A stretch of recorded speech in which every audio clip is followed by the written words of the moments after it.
Chelsea? Okay. I'm Chelsea Fabbro. I'm 22. Yeah. And I'm Dawn. And I think I've been hearing a common theme, and that is this didn't just happen. We started when Chelsea was extremely young. And Chelsea, what did Mom and Dad create for you when you were 3? The vision for me.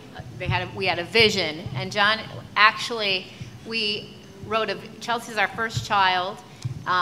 We wrote a vision statement for her when she was 3 years old. We came across a packet from the Maryland Coalition for Inclusive Education, and they wrote something saying, envision where your child will be at age 21.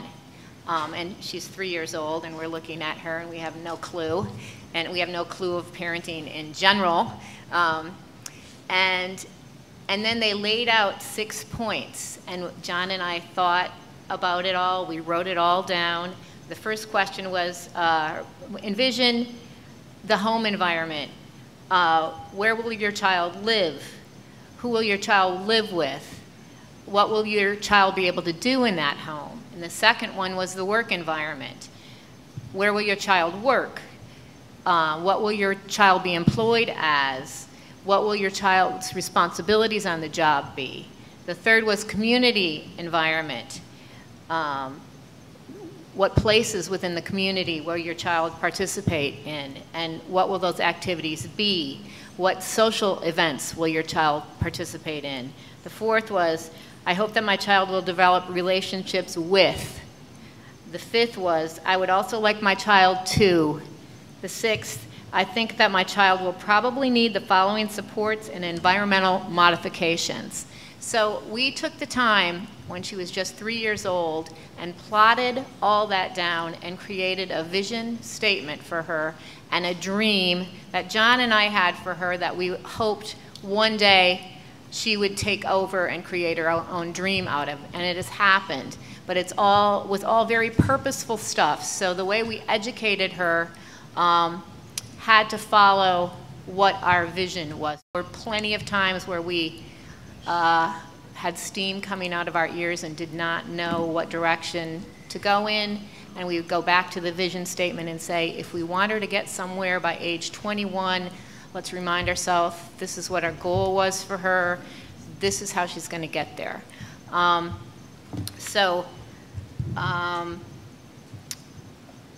We also had a phenomenal high school teacher. We did a lot of things along the way, and we're encouraged that the community was the community in the general ed class. It was the community of kids at the dance studio. It was the community of kids on her swim team. So the skills that she was developing are the skills that right now she's using on the job.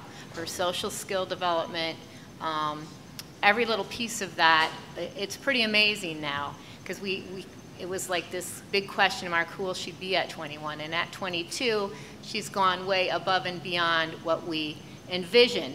So the self-directed option, before there really was this program, we were already, that was our dream.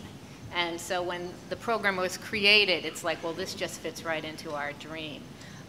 So Chelsea, tell them a little bit about what your day looks like, or what your week looks like. Okay. All right? Tell them what your schedule's like. On Mondays, I worked Tinkas at 10 to o'clock. From 10? 10 to 2 o'clock. And how do you get there? I take the bus. I take a bus up there. What, bus number? 28. Right, and where do we live? I'm at Clare, New Jersey. Right. And tell them what Tingas is. And they call the Mexican restaurant. Right, and what do you do at Tingas? I did the bus tables, sometimes chairs, and this other stuff. Right, help the waitresses. Yeah, help the waitresses. Make to-go bags. Yeah. Right? Mm-hmm. So when Chelsea was in high school, she started during the summers doing job sampling.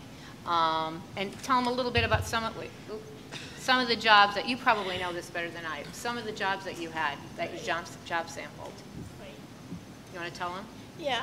I worked, I was at a hospital. I started that summer up at theaters, artist gardens in McClure State.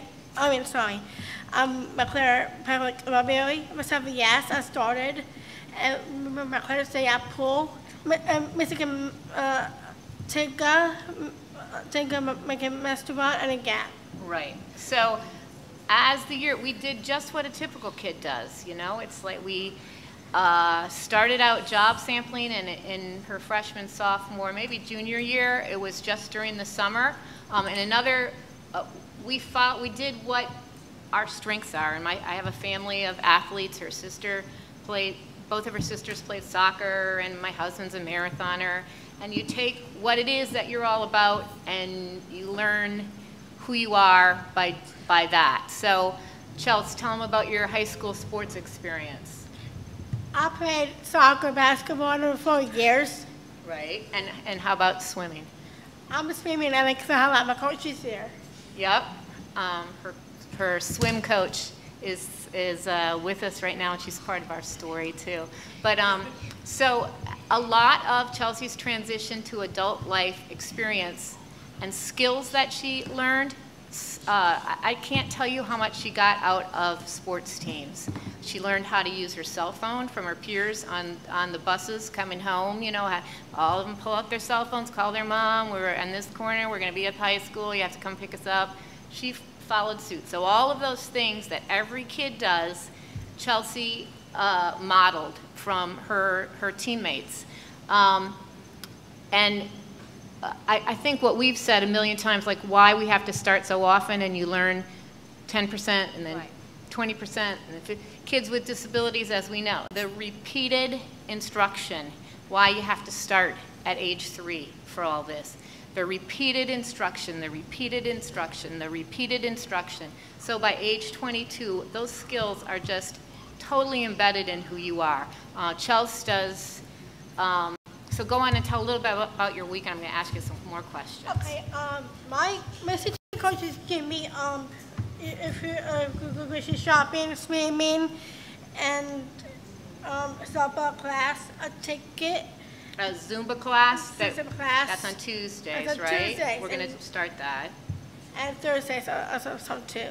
Right. Yeah. And then what did you do during the school year on Wednesday afternoons after your job? I was on Montclair State.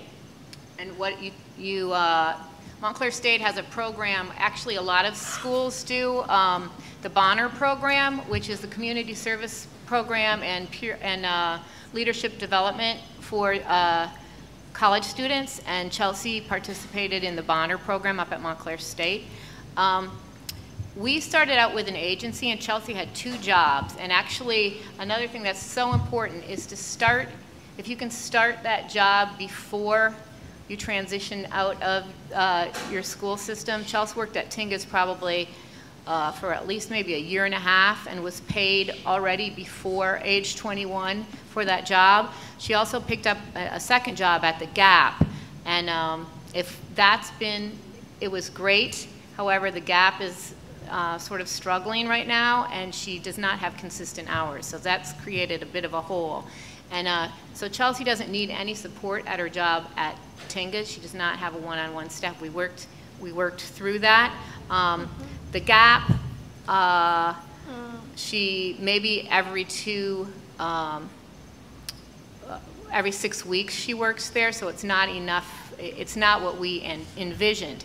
So we've now hired her old swim team coach, and we're sort of revamping her schedule and doing a lot more community-based instruction. Sort of, Chelsea's already knows how to use her debit card. She uses public transportation. But now we're finding the kinks in all of those things, the things that she's learned it to this extent. And now Katrina is, we worked with an agency for Chelsea's first year. Now Katrina's our self-hire. So we're ratcheting it all up and learning about your bank statement, so that taking everything to the next level of self-determination. So, Chelsea, anything else you want to add? Remember the gap, Mom, or? The gap? Well, the gap's been, Yeah. when we talk about a problem, it's been a problem because it's not what we planned, but that's pretty typical life for a 22-year-old. My daughter, who went away to her first year of college in Savannah, is now talking about going to college in New York. So it always is a work in process. And if you do the work early and often and establish those relationships and let your kid just be embedded in the community, there's going to be all kinds of opportunities and things that they can get involved in.